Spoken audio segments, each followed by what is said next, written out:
Je ne vois pas comment qu'on peut avancer. Une étape indispensable aux yeux de cette avocate spécialisée dans la défense des femmes victimes de violences. La victime, elle attend cette étape finale qui est celle du procès pénal. Pendant le procès pénal, on a un débat qui est oral et l'oralité des débats est absolument essentielle pour elle. Pendant ce temps-là, l'agresseur va entendre la victime et va peut-être avoir aussi une prise de conscience. Donc c'est tout cet aspect-là qui va être supprimé. Déjà existante pour les délits, la possibilité de plaider coupable pour les crimes doit permettre d'accélérer le traitement des procédures, alors que 6 000 affaires sont en attente de procès. Les opposants au plaidé coupable criminel estiment qu'il porterait gravement atteinte au droit à un procès équitable.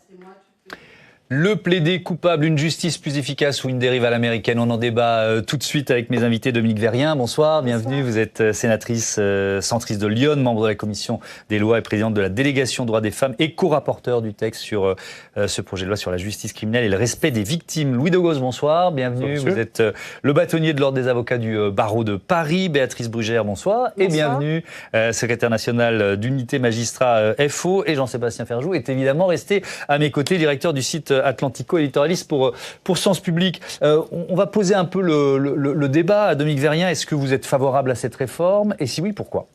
Oui, j'y suis favorable. Alors, je ne dis pas que ça va régler le problème. Les magistrats ont estimé à 10-15% de cas. On pense que ce sera probablement un peu moins. Mais essayons.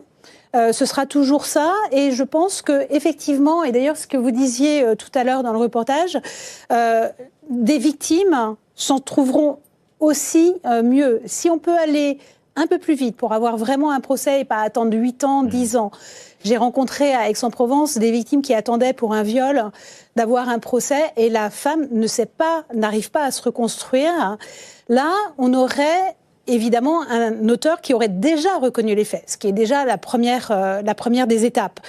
Et ensuite, on peut du coup aller un peu plus vite pour aller directement vers une séance qui sera quand même publique, où les choses seront quand même dites, où l'auteur reconnaîtra les faits, où la victime pourra être entendue, mais avec une homologation derrière de la peine qui aura été proposée par le procureur. Si ça permet d'aller plus vite, si ça permet de désengorger en partie, même si c'est une faible partie, eh bien, essayons. Et l'avocat pourra toujours s'opposer, puisque finalement, on a, dans la commission des lois, mis un avocat à côté de la victime. Il y avait déjà dans le projet de loi un avocat à côté de l'auteur. Les deux avocats pourront toujours conseiller soit l'auteur, soit la victime, qui pourront toujours refuser. Mais sinon, ça permettra d'avancer. Alors, beaucoup de manifestations aujourd'hui d'avocats, à Paris, mais pas seulement, dans plusieurs villes de France. On va voir quelques images de la manifestation parisienne. C'était évidemment tout près du Sénat, puisque le texte est examiné ce soir. Louis Degos, quels sont les défauts de ce texte pour vous? En réalité, on part sur un constat partagé, et nous sommes d'accord, les avocats et Madame la sénatrice, pour dire que d'une part, on attend trop longtemps pour être jugé, et ça, nous sommes d'accord, nous les avocats, pour dire qu'il faut aller plus vite.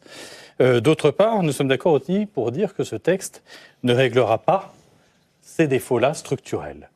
10-15% peut-être des affaires en stock pourront être traitées d'après le chiffre du ministère de la Justice, et c'est tout, c'est peut-être déjà beaucoup, mais laisser 90% des affaires non traitées, c'est pas avec ça qu'on va révolutionner les choses. Ouais. Or, on révolutionne la justice. Alors, c'est là-dessus qu'on va pouvoir creuser. Et évidemment, ça existe déjà pour les délits. Oui. Le plaidé coupable, Béatrice Brugère.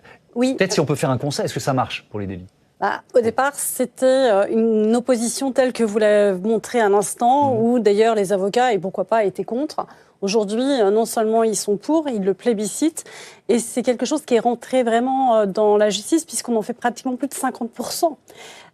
Donc c'est une autre façon de voir la justice. La justice négociée, les mardes, l'arbitrage, tout ça, c'est une autre approche de la justice qui ne doit pas se substituer à la justice classique, mais qui doit venir en plus. C'est quelque chose d'en plus, c'est une liberté en plus, c'est pas à la place d'eux. En tout cas, c'est comme ça que je conçois les choses. Moi, je voudrais juste dire deux choses tout de suite, si vous le permettez. Parce qu'il y a une confusion qui est entretenue, qui, à mon avis, peut fausser le débat. Et je crois que sur Public Sénat, il faut avoir beaucoup de rigueur pour pas qu'on se trompe de débat. Ça n'a rien à voir avec la justice à l'américaine. Oui, on a titré dérive à l'américaine. Oui, c'est l'une des critiques qui est exprimée dans les manifestations. C'est un peu la petite musique qu'on entend. Moi, je suis pour. Si c'était pour une justice à l'américaine, je serais contre. Que les choses soient claires. Pourquoi ? Parce que la différence, pour faire simple, c'est que nous, en France, on a un juge d'instruction. Et c'est très particulier, ça veut dire qu'on a une procédure inquisitoire. Et d'ailleurs, elle dure très longtemps. Parfois même certains critiquent cette procédure inquisitoire, dont moi je pense qu'elle est la plus contradictoire. Et les avocats doivent, je pense, se rassurer d'avoir une procédure où ils peuvent demander des actes, avoir accès aux pièces, ce qui n'est pas le cas sur d'autres procédures.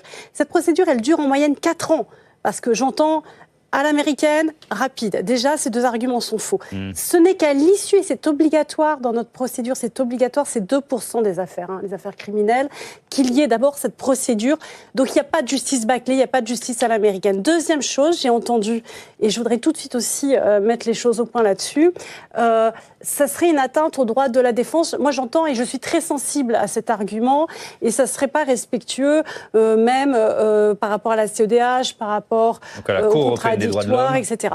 Il faut tout de suite dire que, alors c'est pas pour ça qu'il faut le faire, mais ça existe dans plein de pays. Alors ça, on va le voir. La liste des pays européens qui le font, on la donne. Ça a été validé par le Conseil constitutionnel sur le principe même qui n'est pas une atteinte. Sinon, on ne serait pas pour non plus. On est aussi très attaché au droit de la défense. Et ce n'est pas une atteinte au droit des parties. C'est pas de la mauvaise justice si, et je dis bien si, le texte est bien écrit, bien accompagné et qu'il n'est pas là pour remplacer, mais pour donner une option en plus pour une partie des dossiers, et je vois que ça a été encore limité, où, j'allais dire, la culpabilité est acquise. C'est ça qui est intéressant. Donc, c'est l'histoire aussi de se dire, il y a un temps utile et il y a un temps inutile, et il n'y a pas une victime, il y a des victimes. Un mot de réponse, Louis de Gauss. Ensuite, on va rentrer dans, vous avez évoqué les victimes de violences sexuelles, de viols, on va rentrer dans le détail de cette catégorie. Oui, parce un mot de réponse générale. Oui, parce qu'effectivement, on parle de crime, mais les 2 tiers, c'est de la violence sexuelle. Donc, mais un mot de réponse générale. Dans les cours criminelles départementales, pas dans les cours d'assises. Oui. Mais un mot de réponse quand même là-dessus. Moi, je crois que... Est-ce que vous craignez une dérive à l'américaine ? Non. Ça n'est pas du tout... La critique américaine n'est pas du tout reprise par les avocats. Moi, j'ai jamais entendu dans certaines manifestations. Alors, peut-être, mais bon, moi-même, j'exerce dans un cabinet américain, donc c'est une procédure que je connais bien. Vous pouvez faire le comparatif. Et moi-même, je suis un spécialiste de la justice alternative, donc tout ça, ce sont des sujets que je connais parfaitement bien, même si je ne suis pas pénaliste. Donc là-dessus, non, c'est pas du tout ça. Le problème, c'est que d'une part, on confond la preuve et la condamnation.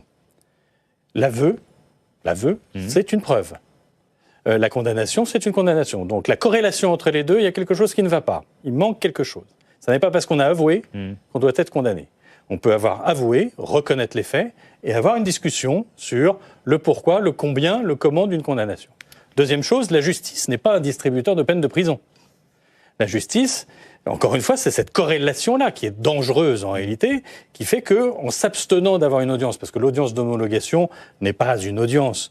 L'audience d'homologation interdit les témoins. L'audience d'homologation interdit les experts. Il y a les témoins. Pardon, excusez-moi de vous couper. Non, elle n'interdit pas les témoins, et vous verrez, ce sera encore un peu complété, mais non. Les témoins Ils sont prévus. Ils sont prévus, écoutez, possible.